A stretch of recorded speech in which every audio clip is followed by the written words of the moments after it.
Look, put this into context for us UK viewers and listeners. What does this actually mean? Well, it's as complicated in politics here as it is in Great Britain.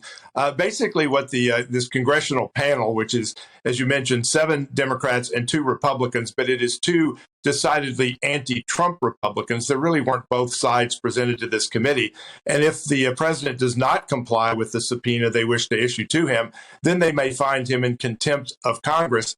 The irony is that we have elections in 26 days in this country where I believe a majority of Americans are going to find it clear that they want to express themselves in contempt for our Congress.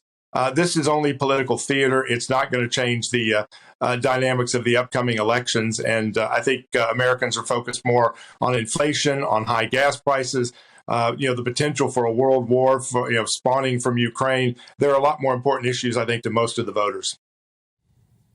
It is an astonishing thing, isn't it? I mean, we've seen it, I suppose, a few times before, presidents being subpoenaed. But these particular issues surrounding this case are absolutely, I mean, you couldn't write it. People wouldn't believe you. Yeah, if this was a movie script, Hollywood would reject it. It's interesting. You point out that it has been attempted in the past. I think there was one attempt back in the 1850s.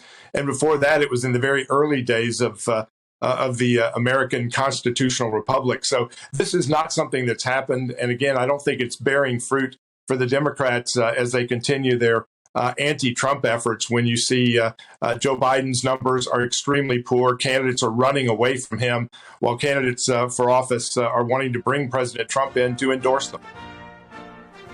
I mean, the problem with all of this, I mean, from a political perspective, is people want to see justice being done. There's also, of course, a clear political element to all of this. But this is very much a one-sided committee. So those who support President Trump are just going to say, well, none of it's fair at all.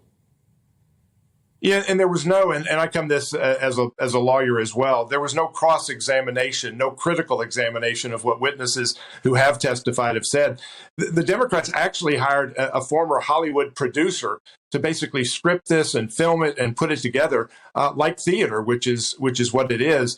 I think the interesting thing is there are literally tens of thousands of hours of video from that day that have not been examined. They've never asked the question of how did these doors, particularly the magnetic locks on the doors at the Capitol, get opened up? Why did Nancy Pelosi, who was on film today talking about how she wanted the National Guard dispatched immediately while this riot was going on, and yet days before she had rejected efforts to get an expansion of the Capitol Police and bring in some of the National Guard to provide additional security on that day? So frankly, this committee has left more questions unanswered than answered at this point. So whatever evidence does in the end come to light through this, it'll politically just be sort of swamped by the politics on either side, won't it?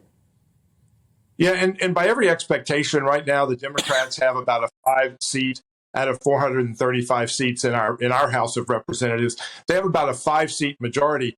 Most expectations are that the Republicans will take a 30 or 40 seat majority, taking the gavel away from House Speaker Nancy Pelosi, probably taking control of the Senate. And then you're going to see the political theater shift, I believe, where Republicans will start trying to impeach our attorney general and some of the other officials in the Biden administration. And then you're going to see investigations turned the other way on the Democrats and some of those who perpetrated some of the Russia hoax. Just this week, we've learned that the FBI, our Federal Bureau of Investigation, paid $1 million to Chris Steele, who was the author of one of the bogus documents against Donald Trump. Our Federal Bureau of Investigation was literally trying to pay someone to create misinformation. In most places, that'd be considered a coup.